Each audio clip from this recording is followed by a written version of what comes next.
Hi, everyone. So while we are waiting for Franklin to join us, I just wanted to welcome everyone to a new episode of SAR Instagram Artists Live on Instagram. So through the months of August and September, we've been presenting SAR Artists Live in partnership with Native American Art Magazine and Swaya's Indian Market, with additional support from the Atada Foundation and King Galleries. So we are so grateful for their support. Tonight's guest is going to be Franklin Peters. He was our 2011 King Fellow. Franklin received his pottery training from Phyllis Juanico, Florence Aragon, and his mother, Ella Peters. And his work has been shown in several galleries all over. And so we'll be with Franklin just a second here. Sorry, I can't do two things at once, apparently, but I hope that everyone is doing well today. Hello. Hello. How are you? I'm doing good, thank you. You Hold have on, let me turn it around to where Kevin can hold it. okay. Hi, Kevin. Okay. No. Here, just go for You it. perfect. I was just finishing up introducing you and telling them what an amazing artist you are. So, as you can see, Franklin's cover, all the many pieces behind him wasn't a hint. We're going to let Franklin talk for a little bit, but for those of you who are live with us, feel free to join in with any questions. This is a casual format, so as questions pop up, if you want to see closer, just let us know, and I'll relay that to Franklin. So, Frank, can you start telling us work? Um, can you hear me? Yeah. Okay. Can you tell a little bit about yourself and your work? And maybe I see you've got a setup there. Maybe show us a little bit of your workspace. Okay.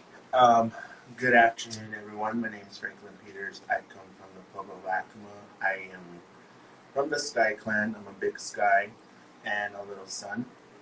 And this is just a small setup that I have of my pottery here that I've been doing, for the past 20, about 24 years now.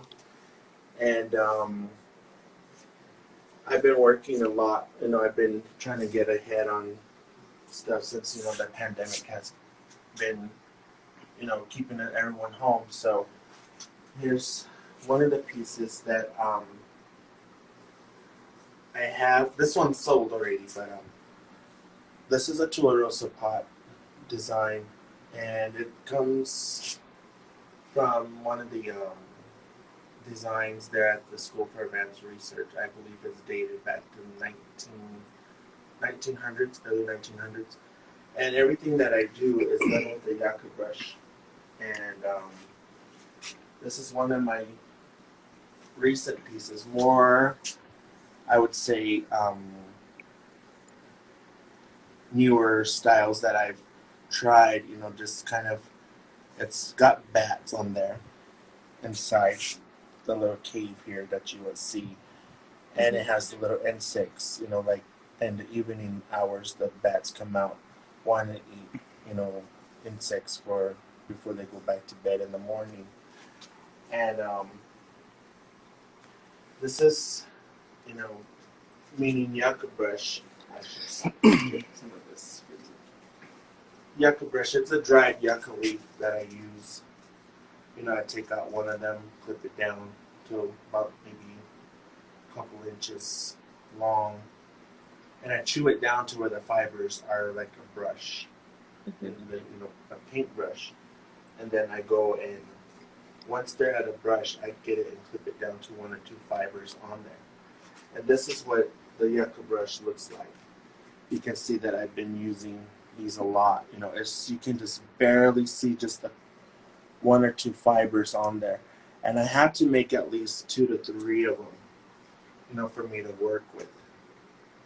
Because you know, with the air that comes out, I mean, comes through and it dries them, and this is what I use to fill in the dark shaded areas. It's the brush. It's not clipped down to like the fibers here for paint for lining. So that's what you see the dark shaded areas is the fill in brush that I use. So this is kind of my workspace is in the dining room behind the dining table. I don't have a fancy studio to where I have my own little space. You know, this is just practically my whole workspace that I have here. You know, and it kind of starts off here with one of my nephews went to go get us some clay, and so this is, you know, as I was telling them before, you know, trying to lift this, it's really heavy. So, you know, I kind of asked him to get it for me because, you know, it's really heavy and he's still really young for him to bring it down. And it's about a good 3.5 mile hike that you have to go, and you can only drive so far to the where the mine is, and then you got to climb up and walk across and walk back down. Probably I see 5-6 feet down, and then go inside the cave and bring it out, and then haul it back on your back in those sacks, or in his case, he brought it back in buckets. How heavy would you say each is? What's that? How heavy would you say each bucket is? Uh-oh.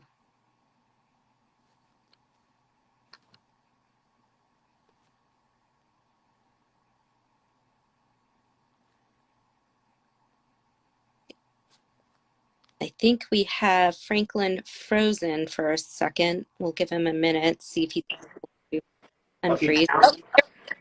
Okay, can you hear me now? Yes. Okay, I don't know what happened there. My phone is really... It says poor connection. Oh, okay. About the clay probably weighs about, I would say about a good, within this sack, I would probably say about a good 300-400 pounds that he brought back down on his back.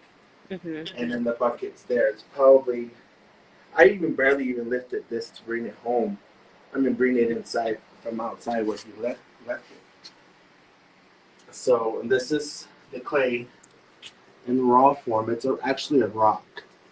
It's in rock form, and you soak it 1 to 2 times in a big pan, and you soak it and you let it sun dry for about a good 3 to 4 times. Within that time, you're stepping into it to crush it down to where it crushes the clay down to where it's a really fine, silky feel between your feet. Really, that's where you're feeling it within your feet.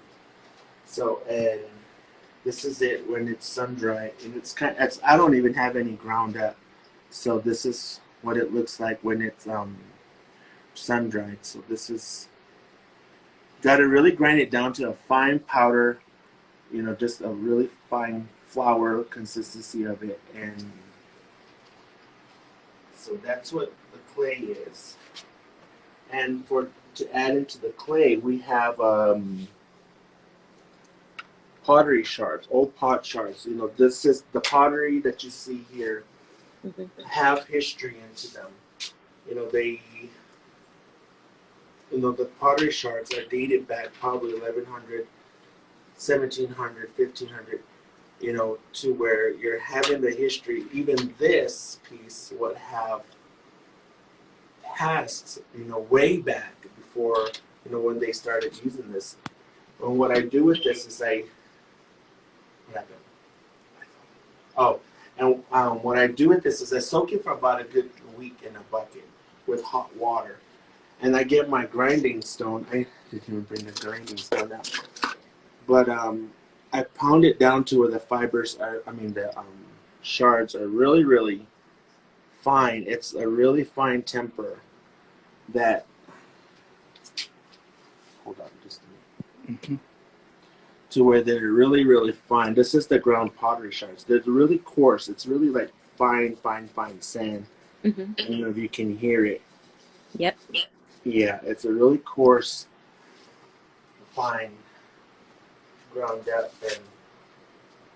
And when I do that, I mix out my grandmother's mixing stone. It's a flat stone that she used, that my mother used, and then now I'm using.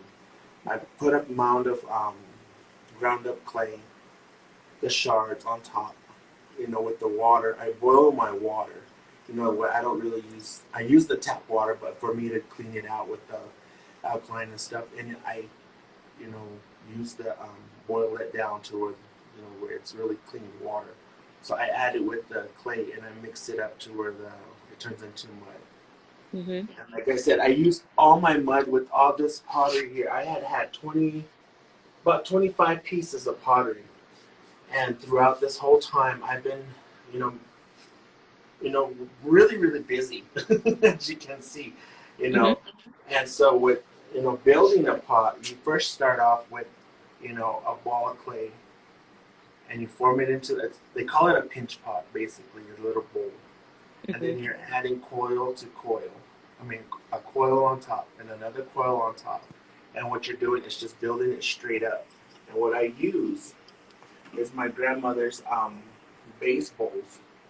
As you can see, there's the old patterns that she used, and that she's fired outside, her smoke clouds that she used. And when she fired up there, that's what happened.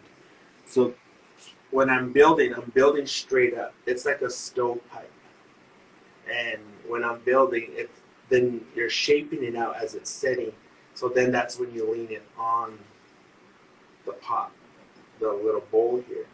Mm-hmm. And the tools that I use, some of them are, most of them are my mother's. They're gourds. They're simple gourds that are cut out. Kevin and I were at a flea market one time, and I saw a bag of, pottery tools, and these are coconuts. So I was like, hey, something else for me to, try out. So, I use them too when I'm building. So this is one of my grandmother's pieces that she used that she had made and probably cracked in the firing. And these are the tools that I use for mending. They're just, boards that are cut out into, like, this is a paddle to make the pot more rounded at the bottom. Simple knife that I use. And these are other, tools that to mend them together. Now this one is a popsicle stick. I don't know if anyone had seen one of the pottery that I had finished before. This is a bowl, a bean bowl, and it's notched out at the ends. My mother had cut this out. It's got little notches. This is a different pattern and another style that she had decided to do. And after I put this rope coil on there, what I did is when it was still wet, I printed it on there. I went around the first time all the way around. So I decided, why not make it another one? So I started making another roll. So that's how come you see two of this same print on there. And there was another pot that I had sold, went to Tucson. And along the shoulder here, right along the shoulder, I put one of these rope coils on there, and I put 3 of the prints on there. So that's what how you see what it came out to be. And same with this plate, it has that on there. It has the popsicle stick print on there. And Jim is saying, love the red. We're getting a lot of comments about how gorgeous your work is, the pillows. cool, thank you. And to thin out my pottery when I'm building them, when I'm building my pots, they stand at, that you can see when they're still wet. I put them upside down overnight, put them in, let them kind of sit really, a little bit more past the leather hard. Mm-hmm. And when the next day I start, I use a um, ground beef lid, Corned beef. corned beef, and ground beef. I don't know what I'm talking about. But anyway, they come off with the key. So, and it's funny because my mother saved a lot of these, and now my sisters are saving these for me. So I'm like, okay, I don't need any more. I don't need too much, because I have like a whole a 3-5 pound bucket, whatever, full of them. So what I do when I'm scraping down the pots is this is what I use, and as you can see, it's kind of really sharpened up because the clay, it's rough. And this is how the sound it makes as you're going. So when you're doing that, when you're thinning it out, it has a certain ring to it. And when you're thinning it out, the thinner the pot, the higher pitch it's going to make. And a lot of people have found out that my pottery are really, really super thin. And I had gotten a comment one time. I had made a 9-inch pot for a lady down in Tucson with the Tularosa design. And she called me, texted me, and she goes, Franklin, I think you forgot to put the pottery in there. And I was like, what do you mean I forgot to put the pottery in there? She goes, no, I think you forgot to put the pottery in there. I was like, no, Diane, it's in the box. And she goes, oh, and she opened it. So it's in there. And, when they measure it, weigh it on the scale when I ship them, they're more so just weighing the boxes, really, that's in they're not weighing the pottery. But it's just kind of funny because, that's just my pottery, and then to smooth them out, so that they have this nice smoothness texture onto it. I used the corn cob. My mother had taught me how to use the corn cob. When the corn comes off the kernel, you just kind of play with it with your fingers and really soften it up, and then wash it, so that then when the pottery after they're scraped, then I go back and forth across, and it adds a nice texture onto it because then you see that you're using this instead of like a sandpaper or whatever. So, and it kind of leaves little marks onto it, and that's what I like about using the corn cob. And then I use the river stone. After that, I put this in water and then go across it just to make it nice and smooth, so that then when you're painting it, you don't have these little crevices into the pot. So, and these are the paints that I have. This is sandstone, super sticks. Save every kind of little container that you can find. But this is sandstone. This is the actual color right here. This is the fire color on the orange pot. On this pot here, this dark orange. This is what it fires. This right here. It's like a mustard yellow when you put it onto the pot. And this is it when it's wet. It has that nice orange color. It's really neat when it's dried onto the pot. And here, it's a sand that I found here at Acoma. And it fires this pink color that you see here on this pot. This top of the rainbow. That lighter. Yeah, the lighter cream color. It fires this color. Oh, wow. And when it's applied onto the pot before it's fired, it's like a really I would say tan color before it's fired. And here is a mixture of different. This is a mixture of the orange, the pink, and this slip for the orange pottery. I don't have no orange pottery that I've been working with, just the spoons. But this is the color. I mixed 3 oranges together. And here is the color that you get right here. When you This mix color. this together? Yes. Yes. You can't see the difference in color on the light. That's why. It's got a more orange color to it. Mm-hmm. And it's really neat when it's, when just to see the fired pieces after the orange is on there, because the orange is, it's raw form, and it fires a different color. And let's see here. I don't know. I don't have any, and I should have saved it. This brown, the traditional orange, Mm-hmm. this one is mixed with my pigment stone. I mixed the colors together. This one right here, in this bowl that when I mix my paint. Mm-hmm. So this one is mixed, and when it fires, this is the color it looks before it's fired. It's got like a rusty brown color. Mm-hmm. But when I fired it, it's a dark chocolate color, and it's really, really cool because like I said, you just see on how the heat changes the color. More, and even like that, the pottery looks gray, but it fires this nice white color. That everyone sees it. Everyone thinks the pottery first starts off as white. And here is our wild spinach. Our wild spinach is Rocky Mountain beeweed, and you take off when you find it, and you kind of harvest it in July, the latter part of July.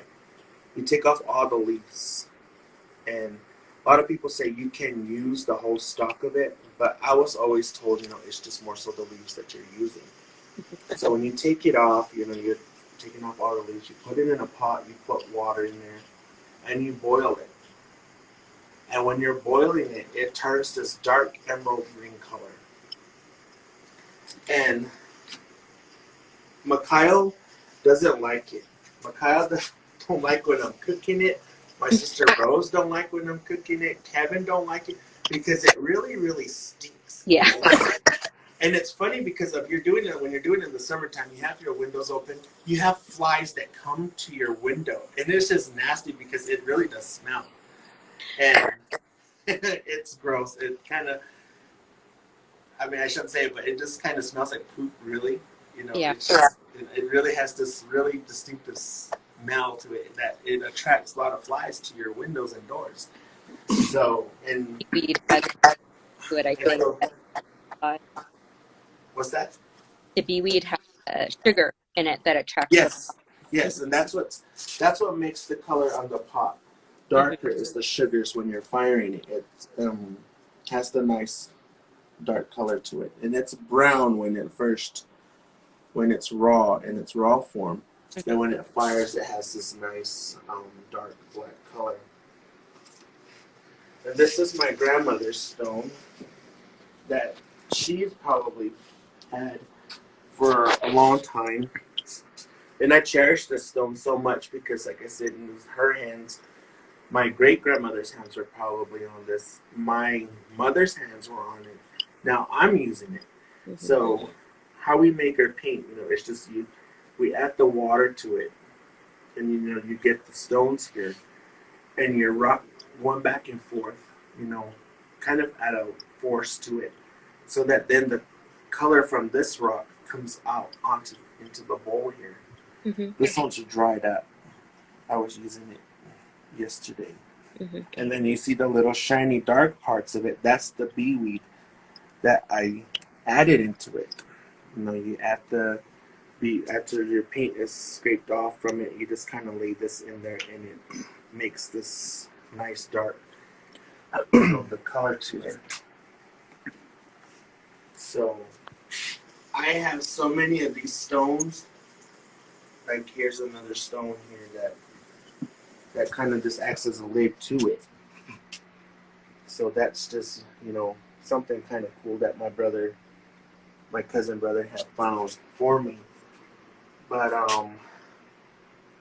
let me go into telling you about the design. So here, this is the Tularosa design. Represents the wind and the storm clouds. Here you have your wind at a swirl. The circles this little spirals that you see in the pot. You have your falling rain. You have your mountains. Your little mountains that are on there. Some people call them sometimes kiva steps. I more so call them mountains. And here's your eagle feather pattern on here. And the pottery itself represents Mother Earth. So this is that pot. Here you have the fertility pattern. I was describing it this morning on Facebook on Jim's page. So here you have your female. Here you have the female reproductive parts in this square here. You have the ovaries in there. You have the little babies swimming, to the eggs or however. And here is where it starts off life. Black dot inside. Here you have your north and south pole, meaning up and down.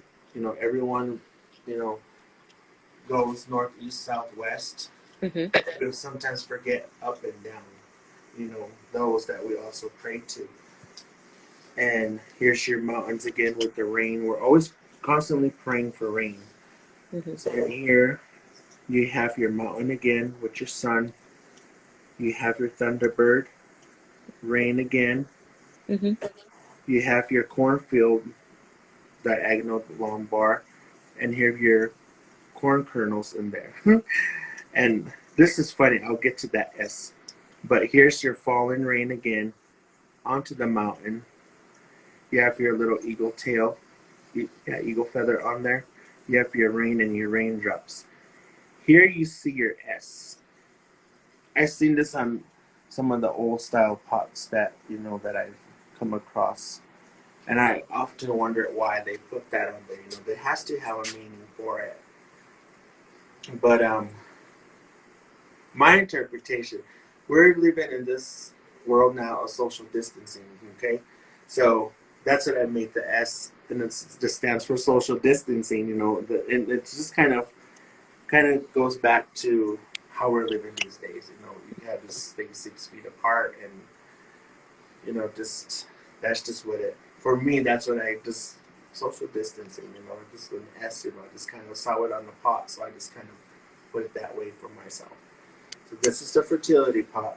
Fertility represents the life of all forms, human, animal, insects, vegetation, abundance of all life.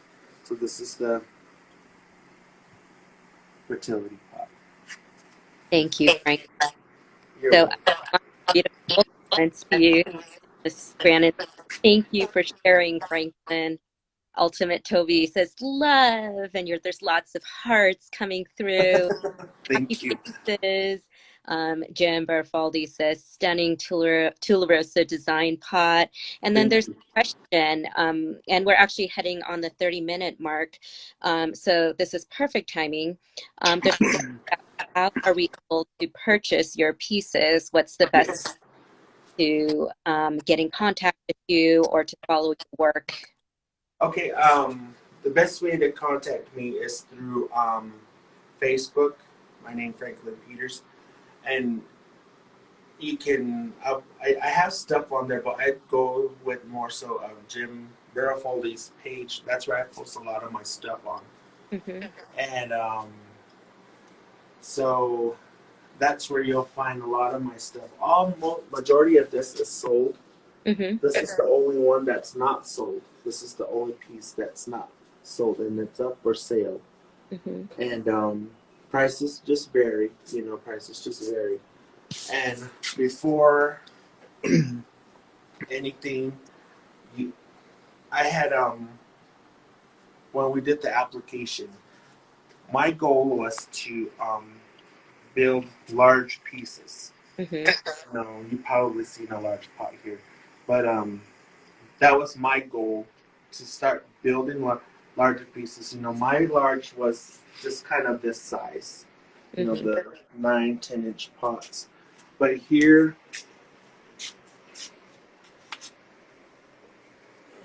you see a 14-inch pot. It's gonna have the fertility pattern on there. So this one, and you can see the inside, how it shaped inside. And I do draw my designs on with pencil before, as you can probably see here.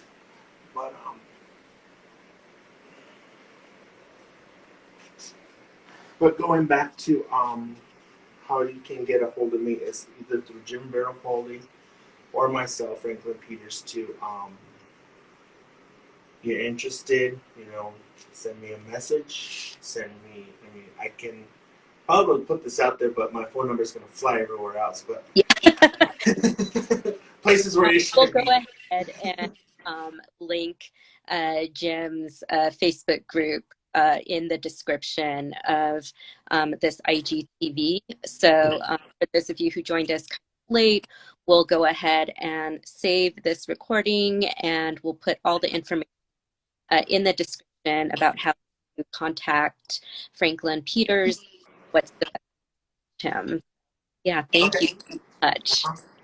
Cool.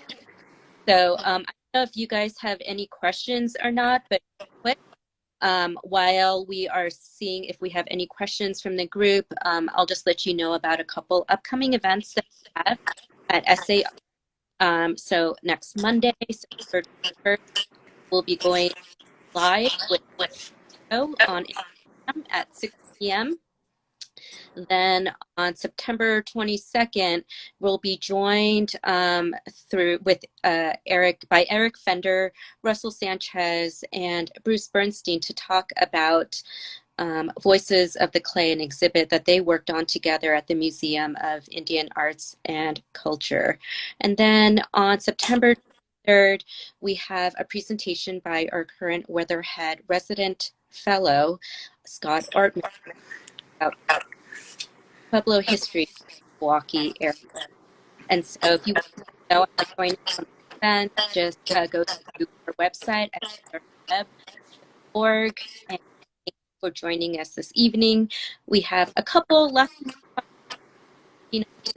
Awesome. Thank you. And Ultimate Toby is saying, this was amazing to learn from you. Grateful to Thank be you. able to get a few of your works at MIA. Thanks. So thank you everyone for joining in, and thank you, Franklin, You're for welcome. from ACMA. It was so much fun to get to talk to you and to catch up. So stay safe Yes. and be well, and we'll chat soon again. Okay, cool. Thank you, Alicia. You have a good All evening. right. You too. Bye. Bye-bye.